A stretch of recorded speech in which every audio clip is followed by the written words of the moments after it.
In a time where every year carbon emissions are going up, and when the ice caps in the North and South Pole are melting at a rapid rate, and where developing countries are severely affected by the shortage of clean water, I think that to say that climate doomerism would be like the main focus of scientific communities is not an exaggeration, and it does not help people to sugarcoat the reality.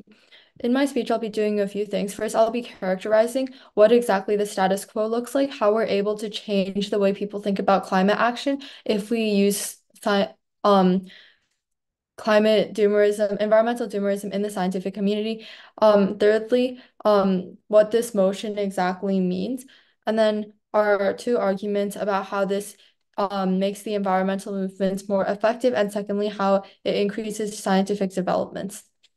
So firstly, on some framing, I think that in the status quo, what we're currently focusing on is environmental optimism, and this is bad for a few reasons, which is firstly, that oftentimes when movements such as like environmental campaigns take the Um, focus off of all the damage that is actually being done to the environment and focus on like the small changes that are happening, this makes a lot of people feel complacent. So this means that even other than the people who are actively involved in the climate movement, this doesn't really incentivize new people to join the movement because it doesn't um create enough shock to people that causes them to want to, for but example, give up their free time and give up some of their safety to join these campaigns. I think that this is only achievable when we use doomerism because this is the extreme extent to which we need people to solve these climate issues. But secondly, is that I think that when you have climate environmental optimism, this means that you don't get this global united effort that is necessary to create change,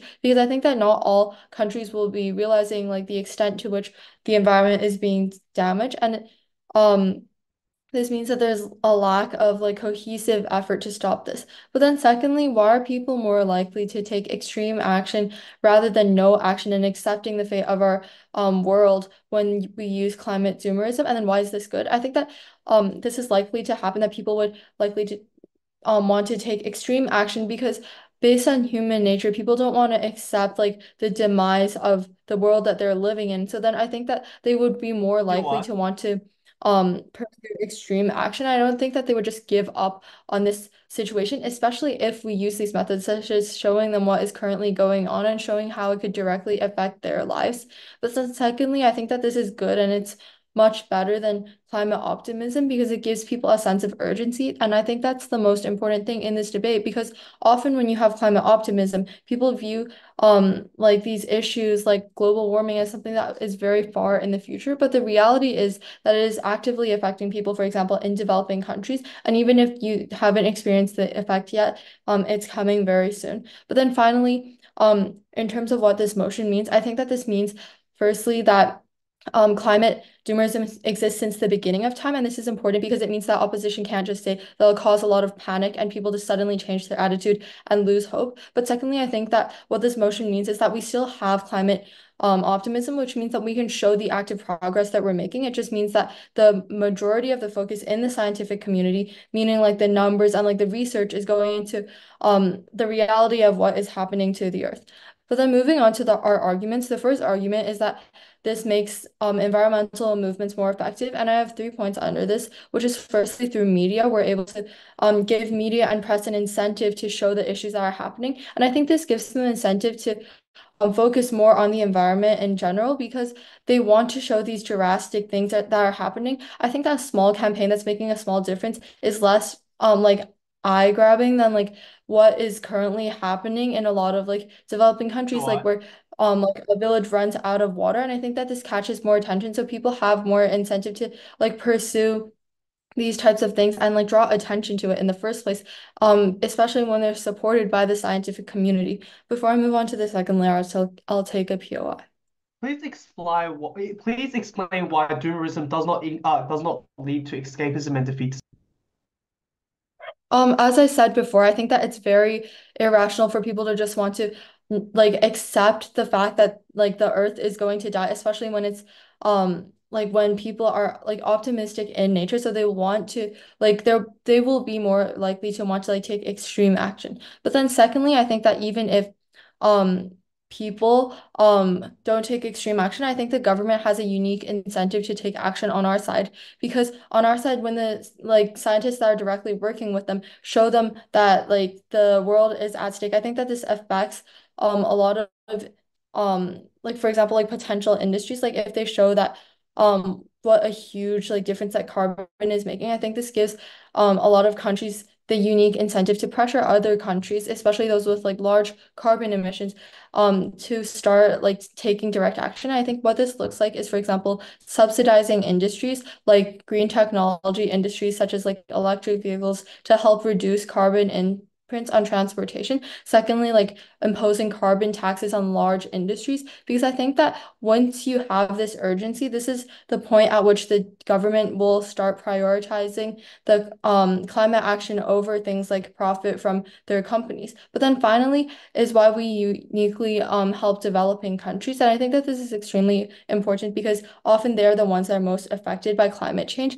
Um, and so I think that this gives an incentive for many governments and like countries to work together. And this means that there will most likely be more funding for like these developing countries to help the people who are currently suffering. And this also means that climate doomerism puts more emphasis on most of like the bad things that are actively harming people in developing countries, which draws attention to them. But then on our second argument of why we help improve scientific developments, and I think that this is directly linked to climate change because of the fact that if this is from the beginning of time, then we can avoid a lot of the mistakes that cause a lot of these huge carbon imprints and like for example like the continuation of plastic production to go so high. And I think that this can change the course of humankind, and even if it can't stop like global warming, it can heavily reduce the harms that are currently happening. But then secondly is that I think if we're like we pursue like green technology, and if we were able to pursue this from like the beginning of time, then I think that it makes it much easier for countries to be able to like ask their citizens to take like positive climate change. And for these reasons, we're proud to propose. Imagine being told that no matter what small steps that you are going to take, you're told that the future is already lost. Would this message inspire you to act? There are three arguments in my speech. Before I move on, I'll first address the government's argument about raising attention in the public. The major problem with this argument is that most people know that climate change does exist, but the reason why people don't really act is because they don't think that their actions are going to matter anyways. So on our side, we actually solve this problem by telling people that these small steps also count, which encourages people to act and also encourages also these people can also encourage other people around them to act as well. While doomerism can capture the attention with shocking headlines, this attention is oftentimes very short-lived and rooted in fear. Over time, with the constant exposure to catastrophic messaging, it can actually lead to desensitization, anxiety, and eventually disengagement from this saving activity overall. Instead of motivating sustained action, it risks pushing people away from the issue altogether. In contrast, on our side, with climate optimism, it will not only attract attention, but also sustain it by offering hope and actionable steps that people are encouraged to take, which are much more likely going to be more successful as it keeps the public engaged and committed to the long run change. And people are also likely going to see the step rather than just completely shutting down factory. It is not going to be effective as there are far much more people that are going to be affected by this climate campaign. So now move on to our three constructed arguments. Our first argument is about climate activism attracts wider support. So before I move on, I'll first do a characterization about how climate optimism looks like in this case. By climate optimism, we mean that we are focusing on achievable and realistic goals. It is far more likely to resonate with the general public when people hear the messages of hope, such as the idea that through collective effort, climate change can be successfully mitigated. They are far more inclined to engage and support with these climate initiatives. Optimism offers a vision of the future where positive change can be made, which appeals to a wider range of audiences. I think that the major stakeholder that will affect the most under this campaign is that the people who are already very skeptical or fearful of taking drastic actions. These people are taking measures. These people think that they fear that they are going to take measures that harm the economy so bad that their jobs are eventually going to be lost. Therefore, they are more unlikely going to take actions right now. So I'm also going to show to you why doomerism is less effective in this case. Climate doomerism often paints a gray picture of the future, suggesting that without immediate and extreme actions, the planet is already doomed. This kind of messaging will alienate many people who find such scenarios very overwhelming or fearful. There are three reasons as to why this is true. Firstly, they'll find it really hard to believe in because they don't see that the Earth is dying right now. They don't see PI in the chat. Thank you. I think that they would find it really hard to believe in, so therefore they wouldn't really take actions right now. Secondly, rather than motivating people to take action, it can actually cause people to disengage because they feel like the situation is completely beyond their control. When people are actively painting the picture of a negative world, people do not know how their actions are truly going to mitigate the impact anyways. Instead, they will feel like they're going to die in the short time anyways in the future. So the situation is so severe that it becomes uncontrollable. They don't know how to act, and they will be immediately disincentivized to take actions right now. The third reason is that radical proposals will create resistance. As people are less likely going to support these changes, they feel too drastic and they will even threaten their way of life. For example, proposals that call for immediate shutdown of entire industries or drastic lifestyle changes will spark fear and push by reducing the overall support for the climate action. This is why it is unlikely going to be successful anyways. Now moving on to our second argument, which is about climate optimism encourages gradual and sustainable change, and it is also likely going to be successful in the long run. So how does climate optimism look like when we're spreading the message? Climate optimism promotes a practical, step-by-step approach to address climate change, which is more sustainable as well as more feasible both in the short run and the long run. By focusing on the incremental steps, such as adopting renewable energy sources, improving energy efficiency, reducing waste, optimism will encourage a broader range of population to take changes because they see that how their actions can make a change. These actions are also feasible in their life, and they are going to think that these actions can contribute to a larger goal to save humanity overall. This makes people willing to take actions. This gradual approach is less disruptive and allows people, industries, and government to work together and adapt over time, making the transition smoother and more likely going to be successful without harming the most vulnerable stakeholder, which are the minority people who are in poverty the most. So why doomerism is less likely going to be effective? There are two reasons. First of all, climate doomerism often demands immediate sweeping changes that are very difficult to implement on a very large scale. These radical measures seem from necessary from an urgent perspective, but they inevitably lead to significant social economic disruptions. For example, the call to completely halt fossil fuels without a clear transition plan lead to economic instability, job losses inevitably, and especially affects these communities who aren't able to afford these other alternatives. Such extreme approach will alienate people who are directly being impacted by this problem, and we are now trying to say how giving message on how to solve these problems. So we think that and the second reason is that these risks these messages are really not effective because people don't think that they can take impactful actions they can save the planet from harm. Onto our third argument, which is about why on our side the climate optimism approach builds more collaborative solutions.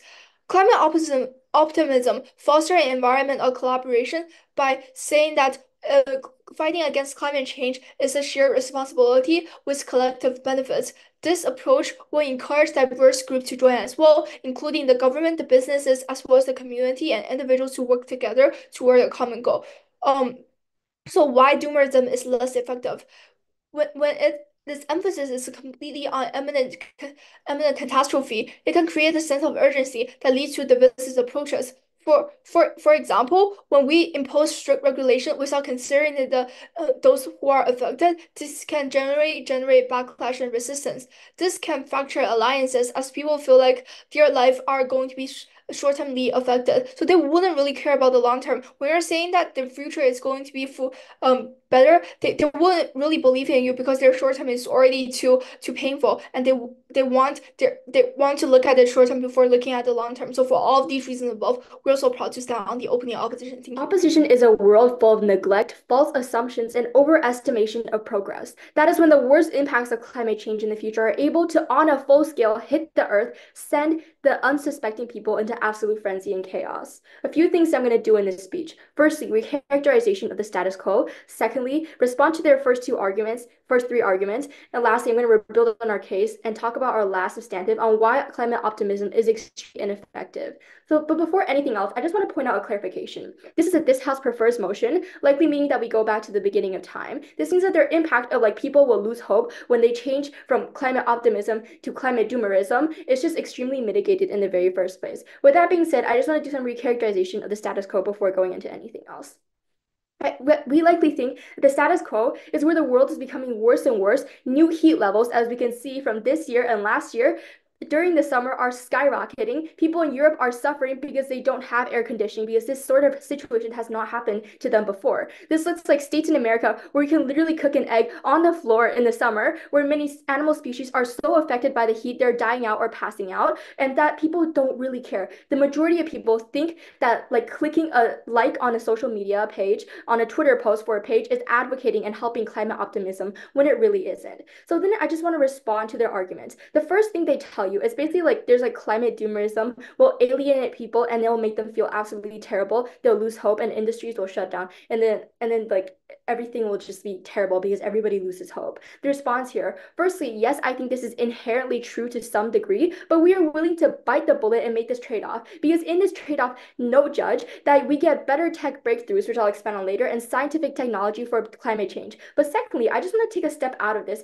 and just take a full look at this full debate, because their side isn't actually better, because their side in the status quo, there's extreme ignorance as people think that they still have time, they're still able to unite, and they oftentimes put the pressure of saving the climate onto other people. But thirdly, I just think that this is not inherently true, because this house prefers motion, meaning that absolutely losing hope is not going to be that possible. But lastly, even if this is true, as long as we are able to guarantee or make sure that scientists prepared for the absolute worst case scenario with top technology, that is when our world is substantially better. But then the second thing they tell you, I'm going to combine the second and third thing they tell you together, because I think it kind of just correlates. They tell you that optimism will make people empowered to do work in collaboration, and they care about the long term in this process. The response here, firstly, no, actually, I think if you look at the status quo, I think it says otherwise. It creates a barrier of ignorance. Climate optimism creates a barrier of ignorance because people still believe that there is still time. But secondly, even if this is true, I think we're able to co-opt this benefit too, because doomerism makes people far more urgent. They are more empowered to do work because they think that the world is about to end and they're basically doomed. So then I want to get into some rebuilding. Before that, Cheryl, take a POI. If it is the case that from the beginning of time, people think that they are doomed, why is it likely that they will not, that they are optimistic about climate change if they didn't have that concept in the first place? They're not optimistic about climate change on our side.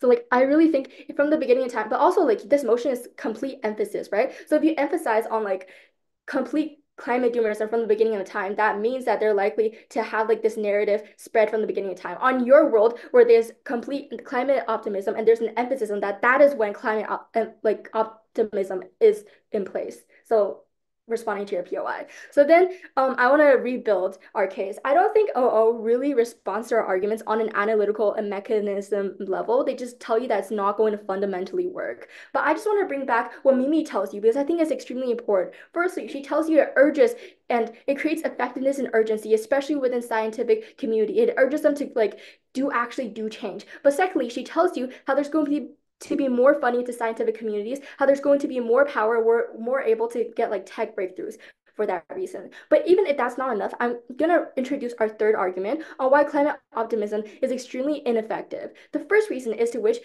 that it leads to a they can solve it mindset in the scientific community, which leads to public apathy. Why does this manifest and likely to manifest then? Taking a real life example right now, we're literally in a climate optimist society majorly, right? That's why most people don't care. They think that liking a post on Twitter or Instagram, or posting a video about climate change on these social media platforms are just what they think will solve and help them.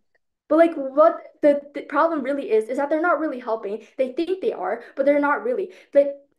And then there's no urging force that's urging them to actually do change. But secondly, because climate optimism makes people believe that Earth can still be safe and there's still a lot of time to unite together. So they just push it back to do later. Thirdly, this works because scientists inherently have their own things to do. Scientists, for example, if you're in the field of biology, you're more likely to just focus on helping like studying animals rather than like trying to help the environment because you don't have time for the climate. Now that you believe that the climate can still be changed, you'll prioritize doing your own personal stuff over saving the climate. But secondly, there's an overestimation of progress. You underestimate the scale and full gravity of the problem. Scientists think that they are prepared because the messaging in the community does not reflect the whole gravity of the problem. And when the gravity of the problem gets worse, I think that is when chaos is likely to unravel. Before I go into the third layer, sure, I'll take another POI. The topic states that climate optimism is like believing that climate is able to solve. Explain why this means that you get all the exaggerated harms that you're trying to say.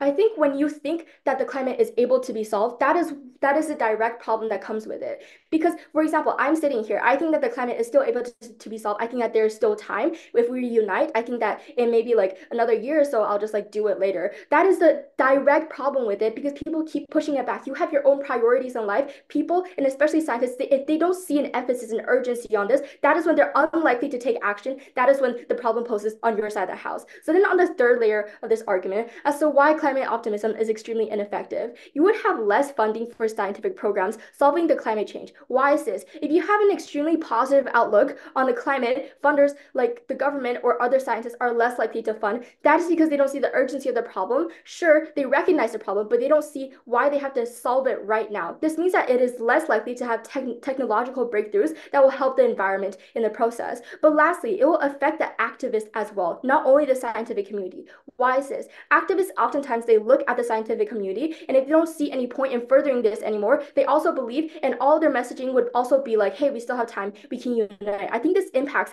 general people. Firstly, it makes the climate far worse as there are no technological advancements made in that time. Secondly, I think this leads to complete chaos when the direct impacts of climate change hit the people. The world is already burning, but opposition will be the one to set it on fire. Very proud to propose. In face of the global crisis of climate change, our approach to messaging should empower, not paralyze. Emphasizing that climate optimism over doomerism is essential as to inspire collective action, public support, and to put the best wishes into action. So we believe that when people never believe that they will solve something, for example, when you never believe that you can improve on your mathematics, you will just finally fail on your SAT, then it's unlikely for you to improve anyhow because you don't believe in yourself, you don't believe in that this will happen. I think this is the same in this motion. So overall, very proud to oppose.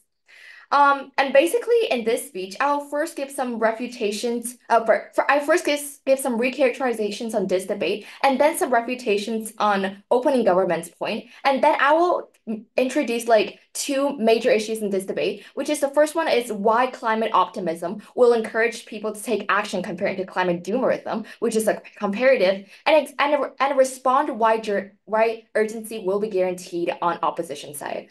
So first one is the recharacterization. We believe that climate doomerism is completely not what opening government have characterized, which is basically you have this urgency, so you want it to change. We believe that the incentive is when you see that you don't have the hope of like changing this certain issue, it's unlikely for you to work towards it. We believe that this viewpoint often emphasizes that efforts to mitigate are oftentimes unlikely to succeed.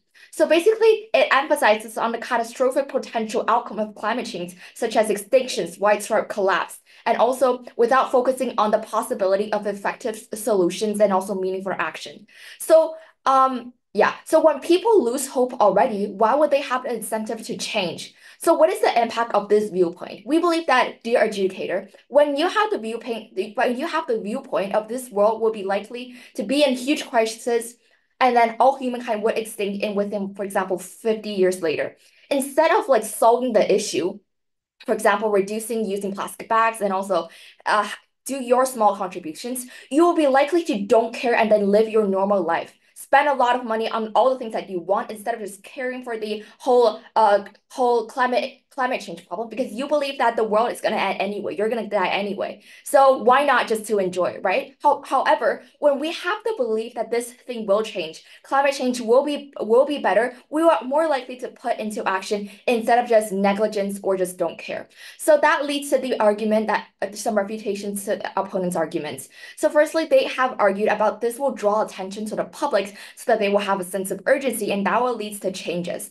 However, we believe that in terms of like drawing attention to the public, if we have a pessimistic point of view of climate change, the main point is not drawing attention. For example, those huge headlines on newses and also those like talks that explain the catastrophic consequences is not going to help at all. In terms of like what they say, starting from the beginning, if people have just continuously telling you once you're, for example, 5 years old, that this world is going to be catastrophic. There will be hurricanes when you're older and something. You would definitely lose hope to solving this entire issue, and nevertheless just go to be a doctor and try to solve this issue anyhow, right? So we believe that the main point is not like drawing attention. We believe that the main point is whether people will take action if they have this point of view. However, we believe that this is uniquely on our side because we have tell you that once you have this motivation, once you have this belief, instead of negligence, you're gonna solve towards this issue. You're gonna find a way to solve it because you believe that it will succeed, right? We have a pessimistic point of view of this solving this climate change entire thing. And in terms of like their new argument being introduced, it's optimism is actually not effective because people will believe that they can solve it, so they will not try themselves like their best to solve this issue. However, they have respond by saying that there will be some urgencies and also there will be less funding and less motivation. However, we believe that this is completely not true, and we want to flip it by saying that instead of just wishing just other people will solve on our side, right? On their side, no one is going to have the incentive to solve anyhow because everyone is in a pessimistic point of view. They believe that they will die, and then they believe that maybe after 10 or like 50 years, the world is going to collapse or anyhow, right? So basically on our side, it's not that people believe that other people can solve this issue because on our side, we believe that by unity, like by working together, we can solve this issue as a whole. And that will lead to their hope taking into action. For example, calling out scientists to like work in the same lab in a center and also solving this issue and letting people to use less plastic bags or like to save the resources on our side. So basically, we believe that we are actually refuting this point of the likeliness of happening. However, even on site proposition, right? They have claimed that our side is only just like clicking a like on the post. However, on their side, the post will not succeed on, for example, having a post of we will solve climate change or like liking a post because they believe that this is unable to solve anyhow. So, and then that leads to like their second argument, which is on the point of the helping the developing countries. So I don't think this is going to benefit anyhow also because we believe that once you are very pessimistic, you don't have hope to anything. Instead of just helping developing countries, your own country, a developed country such as US or other countries are not going to able to solve this issue, nonetheless to help other countries.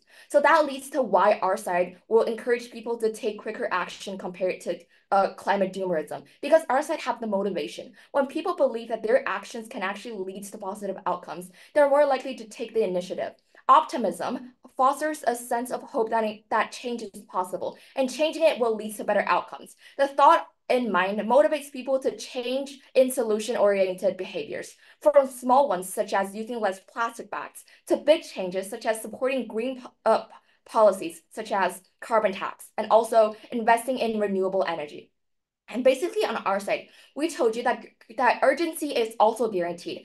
Having an optimistic view of we can solve this problem does not mean that you don't have urgency. You want to solve this problem because you have seen the significant consequences once this is going to happen. So you have an optimistic point of view of you can definitely solve this problem, and thus you will take your words into action.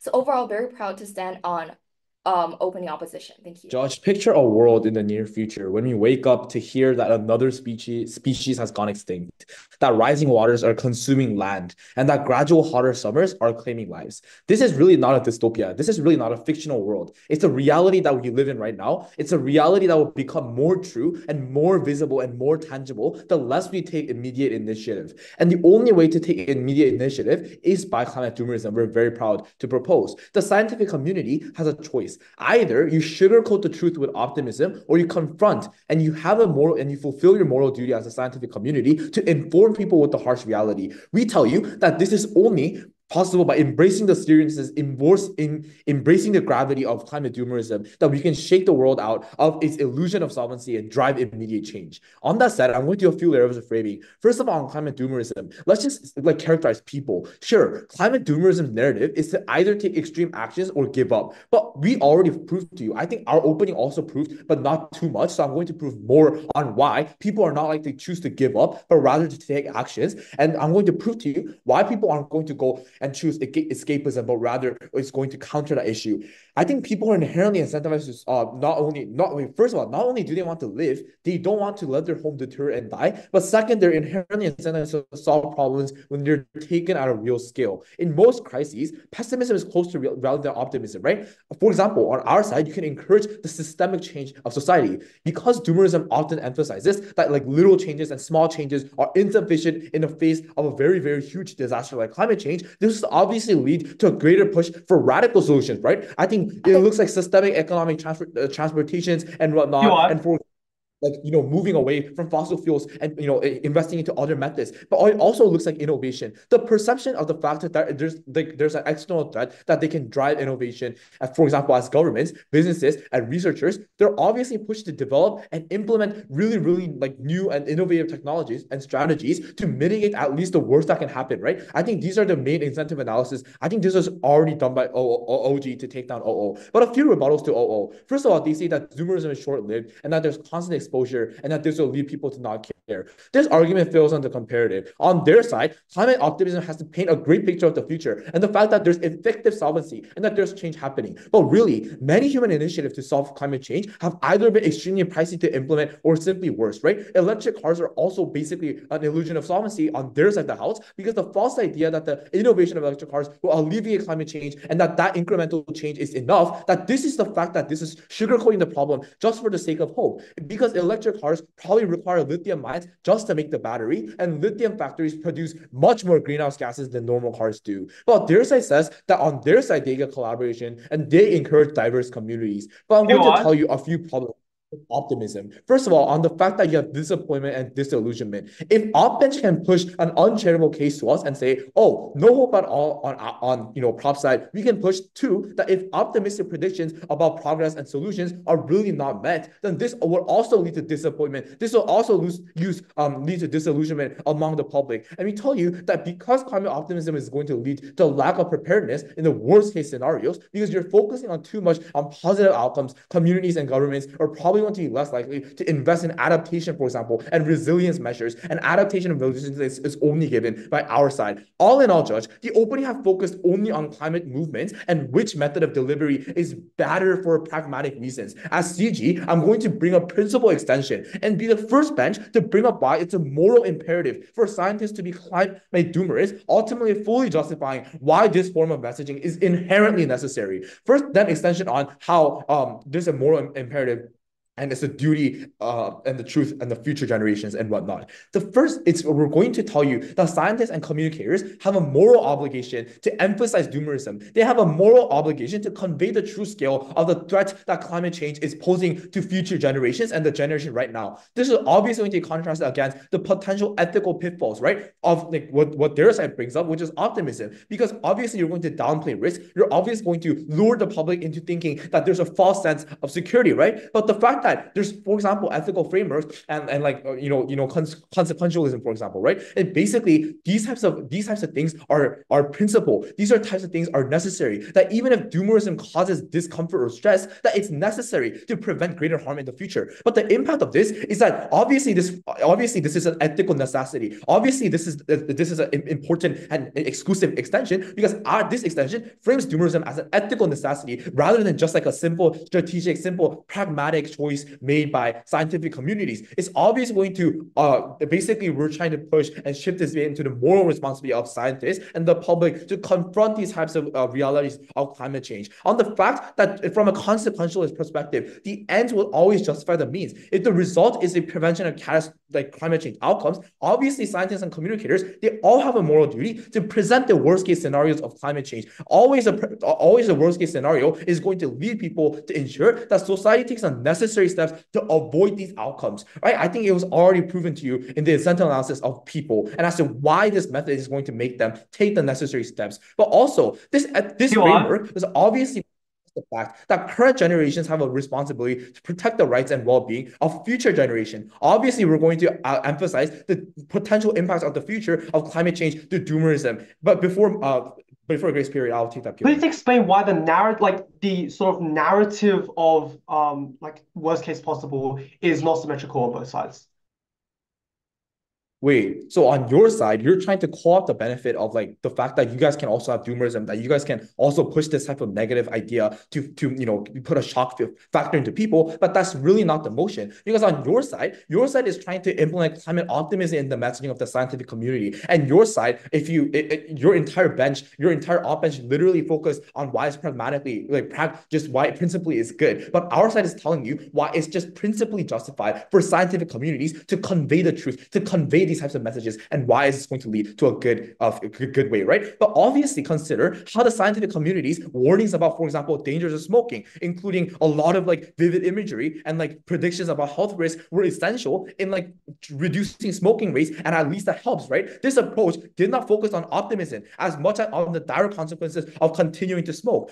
For example, that's a parallel example. It's a parallel logic. Climate doomerism is serving as a necessary moral wake-up call. It's ensuring that people understand the full gravity of the situation. We're encouraging systematic change. We're encouraging innovation and crisis. With all these bases, we're very proud to propose. Speaker, hope is powerful because it plays such a significant role in our lives. It is the only thing that connects all humanity together, and it is probably the reason why CG loses this debate, right?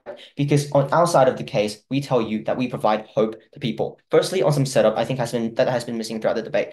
Because what does doomerism actually look like? I'm going to prove to you why doomerism actually looks like people giving up, right? Because we think doomerism is probably an emphasis on the worst case scenarios from the start, right? Because you want people to take action, you want people to understand the actual consequences, what is going to be the worst outcomes, right? The second thing that doomerism does is that it focuses on the irreversible damage that we have done to the environment. It focuses on all the things that we can't change to try to promote people, to try to get people to not change it, to stop doing all of this stuff, to stop enacting all of this change, right? It means that people feel incapable of making a difference. I think we already tell you this at OO.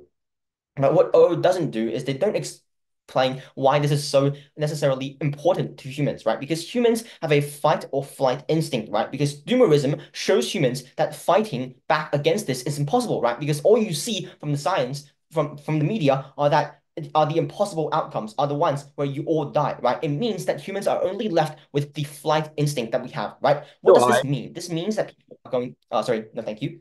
This probably means that people are going to be more focused towards escapism, towards defeatism, right? And what this looks like then in the technology and the policy making is that people are going to be more focused about trying to go to outer space, trying to go to new planets, trying to build bunkers to hide in, right? Because this is the only way for people to now preserve themselves now that they realize the future is futile, right? And know that even if people do take extreme action under the opposition mode, which is what the government's bench tries to claim under in both benches, opening and closing, it means that the action is likely to be enviro-terrorism, right? Because people will take actions into their own hands when they realize that nothing can be done, right? What you do see are people like the Unilover. What you do see are people who care a lot about the environment. No, thank you. I'll do it later.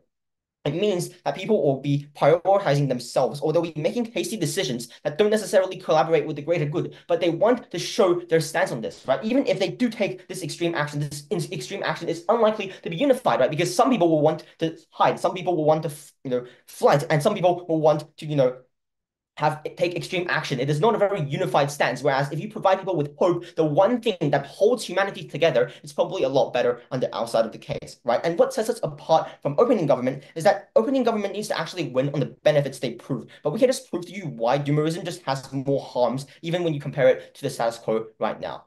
I'll take the POI right now. You can talk about hope all you want, but if you don't prove why people feeling good in the short term outweighs the principal duty of the scientific community to deliver and convey truth, you cannot win. I'm sorry, but where are your mechanisms to prove that it's the truth, right? You tell us like a Hail Mary at CG that Apparently, there's a moral obligation because the truth is that we're all doomed. Where is your scientific evidence from the status quo to support this, right? You tell us that the status quo is optimist. So where do you get the information from to tell us that, oh, we're all going to be doomed? Why can't we just claim that, we're not going to be doomed? We still have change, right? I think it's symmetrical on both sides, the claim that, we actually manage to get like some kind of change, right? It means that you actually have to prove then at WIP that why having like this doomerism actually promotes change before we actually get to the point where we're all doomed, before we get to the worst case scenario for both sides, right? Because you're not being moral by telling people that they're going to die, right? Like it's probably principally unjust to tell people that they're going to die, when they're going to die, why they're going to die, right? It's probably better to have people choose, right? And note that in the status quo, people choose hope, people choose the optimistic approach because it is human nature. Now, some responses as to why opening government and closing government don't actually win this debate, and then on some extensions, right? Opening governments tells us two things, that like firstly, they just get more media incentives and like the world is doomed, that kind of message across the people. And secondly, they just tell us like technology policy is better, right? We tell you that like when you start telling people that everything is going to go to hell from the start of time, probably means that the technology isn't focused around solving this problem. It's going to be trying to avoid this problem. It's going to be trying to like save your own lives, right? Or like trying to get humanity to a new planet, trying to save seeds of humanity for the future, right? The second thing they tell you is like, currently people just post on Facebook, post on Twitter. It's not helping. It's not enough, right? Note that the urgency that OG tells you will probably result in not Twitter posts, but mail bombs sent to people, because now people are more likely to take extremist actions such as terrorism. Now, what does CG tell you? CG tells you, don't sugarcoat everything, right? Only the harsh truths will force people to act, right? Because hope drives people and there's no escapism on their side. I think I already explained why escapism is so much more likely. And then they also bring up a Hail Mary about the principle. I already explained to that. Now to our extensions, right? 4 pieces of extension as to why CO actually wins this debate, right?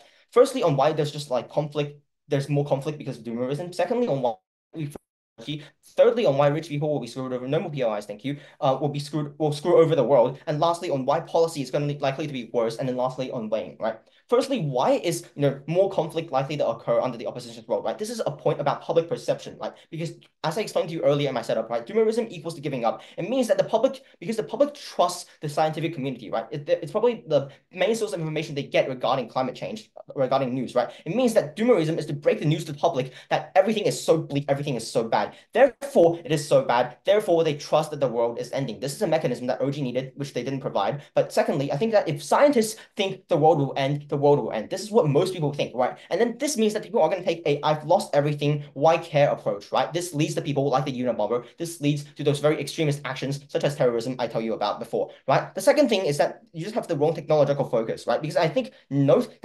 technology is the most likely way we're going to solve climate change in this debate, right? Because I think like after listening to opening half, you're able to like credit that humans with like small individual acts are only able to be effective in solving climate change when you have support from technology, right? For example, when you have carbon capture tech across every single city on Earth, when you have carbon capture tech produced on an industrial scale, when it is cheap to produce, when it actually reduces more energy than the energy it uses, it means that that's the kind of technology, that is the kind of innovation that requires to solve climate change. It means that technology under the opposition's role is probably going to focus more on escaping, such as like investing into like aerospace companies. Note that the most of the wealthy people are going to be ones doing the investing. It means that they're going to be caring about their own skins more, because wealthy people could probably like escape, probably afford a rocket more than like poor people. It means that they're going to be focusing on escaping, such as going to space, or hiding, which is like building underground bunkers, right? It means that they cause so much more suffering because so many more people die under the opposition's road. And instead of a united front, you now just simply get like people trying to save their own lives, save their own skins.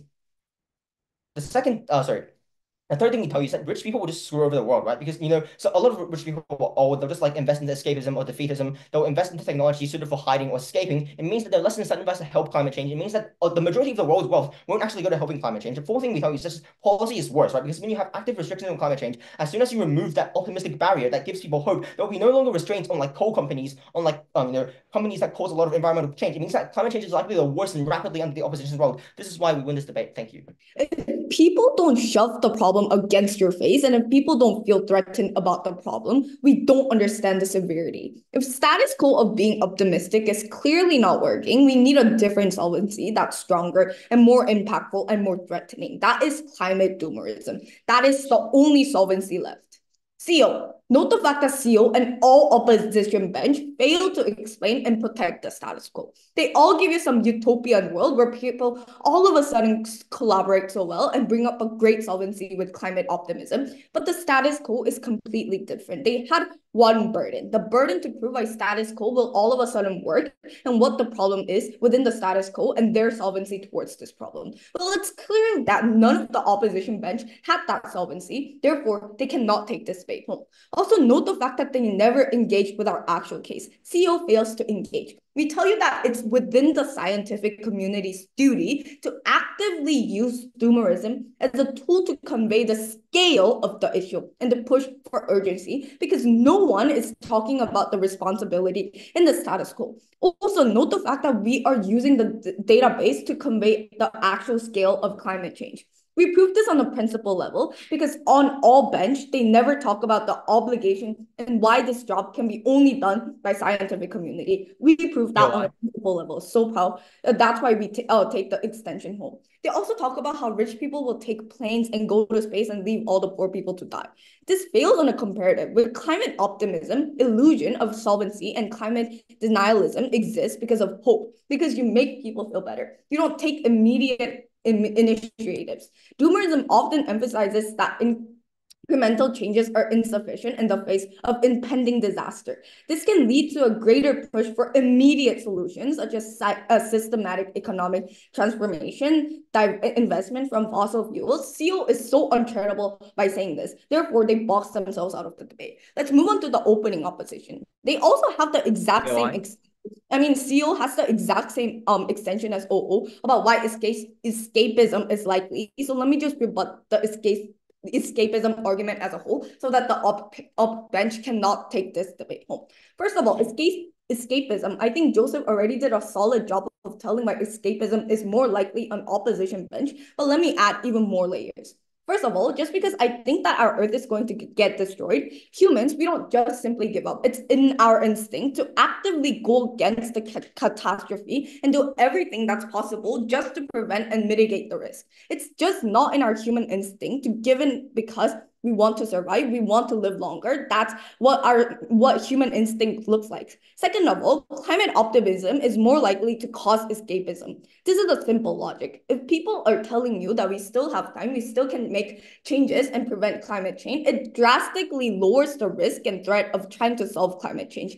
It is also in our instinct to procrastinate things if we don't see it, and if we don't an urgent risk. We don't like to act upon them because we think we can solve that later in the future. And we clearly see this in the status quo because third of all, status quo proves why optimism doesn't work. Yes, people go around talking about how it's not late to combat climate change, but we rarely see people feeling threatened and motivated to combat climate change. Therefore, we tell you that climate change will only be properly acted upon when it's right against your face, when people start to treat climate change as a life or death situation. That's why we tell you that it's principal duty for scientists to give wake-up call to people and natural instinct so because we want to get rid of people's natural instinct to procrastinate, to deliver the true scale. We need this principle level of obligation coming from science community because we need to deliver the true scale. No one's doing that in the status quo. They have to prove why people's instinct will all of a sudden do not work and why people will just simply wait for their time to die which is none of the sides did in the opposition bench. Therefore, they cannot take this escapism argument home. They don't understand the principle level of human instinct to not want to die. But second, they also talk about better solvency, OO. But OG failed to rebut to this in any single point. So let the closing take the responsibility and tell you why better solvency is unlikely in OO. They tell you that OO also has zero solvency because if people simply don't understand the severity of the problem, people don't like to think so deeply and effectively about solvency because that takes a lot of action, that takes a lot of effort and time. If the problem seems severe, people will then start to think really seriously about a proper solvency that works. That's when people actually use their brain and like to think. Third, they talk about collaboration and shared responsibility. Judge, collaboration is way more likely on our side because in the status quo, people are just simply blaming it on each other. They're blaming like big corporates for climate change and are not taking any actions. Majority thinks it's not their responsibility. So because we're so positive about climate and unrealistic about what climate change impact will look like. Collaboration only happens when we see that fighting and blaming is useless and they have an extreme time constraint, which is CG's world, because we tell you that it's really hard to combat climate change. Therefore, people will then start to collaborate and not waste time on blaming on one another. And now, why do we win over our opening? Although they had a solid case, they first of all were minimal in the improving why doomerism is necessary for scientific community. They didn't justify enough and weigh why doomerism is necessary for a moral and obligated level. Joseph gave you a unique extension about actual justification as the scientific community to support climate doomerism. Even after OG's speech, we just get some benefits of doomerism.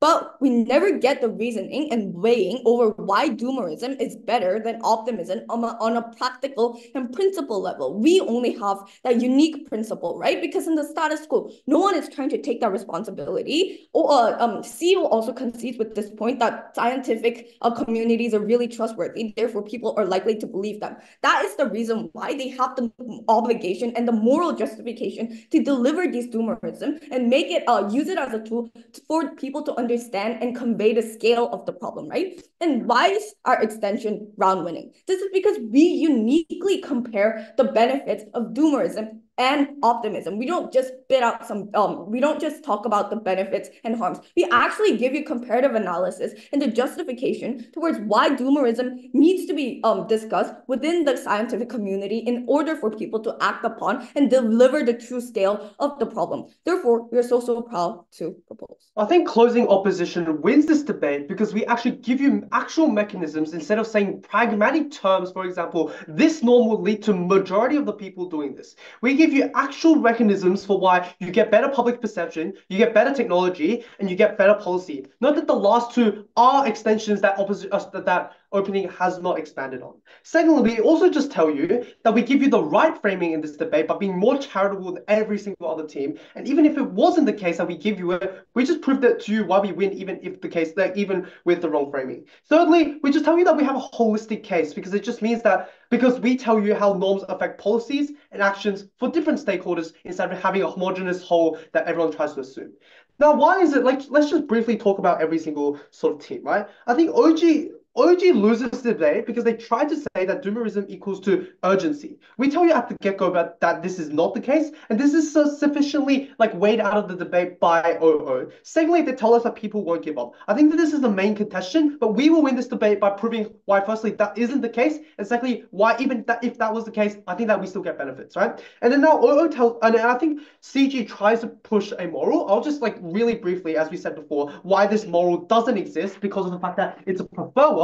And then lastly, I'll just prove how we get better mechanisms because OO only focuses on how these norms affect people in general, right? How people take action. We tell you how this affects different stakeholders. Now, firstly, also on setup, right? Now, like, I think like setup's really important in this debate, but like I think everyone's been doing it very strawman-like. So I'll just like to go up and just like sort of discuss what this doomerism and optimism looks like, right? We tell you that optimism probably looks like emphasis on replacements and recapturing technologies, right? I think that this is given to you at OO and no one really responds to this, right? Secondly, I think that climate doomerism is probably emphasis on things like space tech and underground tech.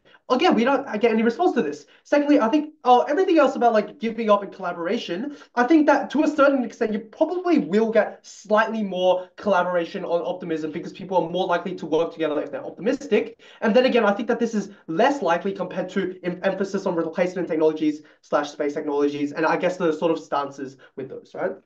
Now, let's just look at how people react to doomerism. I think that the way people react to optimism is quite obvious because it is the status quo. But just like on like what doomerism looks like, opposition tries to tell us that it looks like urgency. It looks like people have more urgency, which we like. I think I already told you is quite symmetrical. But even if that was the case, we just tell you that like if something is unsolvable or seen as unsolvable, I don't think that's very urgent, right? That just means that you like sort of admit that you are going to die. And I think it's like very intuitive that if you're gonna die tomorrow, you probably can't prevent it because like you got told by God that you're gonna die, right? And then I guess like all of the things about like like people will be lazy, I think it's also symmetrical, right? So if it is the case that it is that urgent, I think that most people will see most people working and they probably just won't work, right? And then also about now onto like overestimation. I think that scientists are probably less likely to overestimate, especially on both sides. I think that the most rational stakeholder in this debate. But even if it was the case, I think that secondly, there's probably like symmetrical on both sides because you can just also like not aim as far on their side. So I think that like the overestimation point later. Now, I want to like talk about like people, right? So I think OG tries to tell us that people are naturally optimistic. Firstly, we tell you why is that the case? Because in the beginning of time, people are like exposed to doomerism. The only reason people are optimistic is because people like the media is optimistic. The scientific community is optimistic. But even if it was the case, I think that people would take doomerism really badly if they were optimistic. And this feeds into the thing that they probably will give up because of the fact that either they won't believe it and they just like distrust the scientific community, which is objectively bad, or they're probably just gonna believe it and like be like, bad. And I think that that's like the counter principle is like, sorry, the counter thing is just like people are lazy. Now, I think CG gives us very how like you need big solutions to solve these problems and people feel like they die. Firstly, I think climate change is really intangible and it's also like a slow death. So I think that there's a reason why that rhetoric doesn't work. And I think that's also rhetoric, which happens on both sides. So that can be weighed out of debate. Now, like just to note that people care about money on both sides. And most of our sort of extensions come from this, which is people care more about the sort of actual things anymore. Please stop badgering. And then okay, firstly, just to rebut their moral duty, we just tell you firstly, truth is not objective. So like on their side, they would think that the truth is climate change is going to fail. We tell you that the truth is climate change is going to is solvable. So I don't think that you can't really say a moral duty if there is no objective truth. And secondly, I think that the counter principle is we would rather people be joyful and like when they if they are going to die instead of knowing that their impending doom is coming. It's the same reason that we don't it's like the same reason that we don't want to kill we don't tell people the date of their death and how that's really irrational. Anyway. Now onto sort of the three main factors, right? Which is technology, policy, and public perception. But before I go on, I'd like to take up your line. Isn't it uncharitable to say that going to space and digging holes is the only possible immediate solvency from doomerism? Why can't it look like divestment from fossil fuels, for example? Okay, so divestment of fossil fuels exists just basically, bro, intuition pop that. If you are going to divest from fossil fuels, it means that you probably can solve the problem, right? If you can't solve the problem, why would you stop people from making money, right? Obviously, the money incentive I already told you about. But even if it was the case, I think that we just get objective benefits because they try to claim optimism in doomerism, but we try to claim optimism in optimism, which means we get better optimism. Anyway, now to technology. As we sort of admit, technology is the most important clash here. Why do we tell you technology is going to be better? Firstly, we tell you we focus on the right technologies. This is because these technologies are most likely to succeed, right? We tell you this in our extension because of the fact that most of these technologies like replacement technologies and recapturing technologies. This means that we use ideas that already exist, for example, coal power plants, and then we change them into wind power plants, right? Why is it the case? I guess you can also see those progress, right? The comparative is you're probably going to aim for something that goes again, where you try to avoid climate change. And I can assure you that that looks like building bunkers, looks like making Earth resistant to climate change. And I think that that's obviously less likely to succeed because it needs a such higher burden of success to be able to solve humanity. But secondly, I think CJ tells us that innovation equals mitigation and adaptation. We just tell you optimism when you try to solve the problem, you're probably going to get more technologies that mitigate it compared to when you only aim for mitigation. So I think in overall we get better technology. Now, secondly, on public perception, I think most of the things about raising attention and ignorance is already weighed out of the debate. And I think that what CG tries to tell us is disillusionment. We think that, quite frankly, it's not going to lead to disillusionment because when you actually show the scale of the thing and then it's already been 40 years and you haven't really solved the crisis, I think people are more likely to discredit the scientific community because they're like, you told us that we're doomed, so why should we believe you in saying we should fix the world? And obviously that's really bad because it just means you get less funding for science and technology, as we tell you.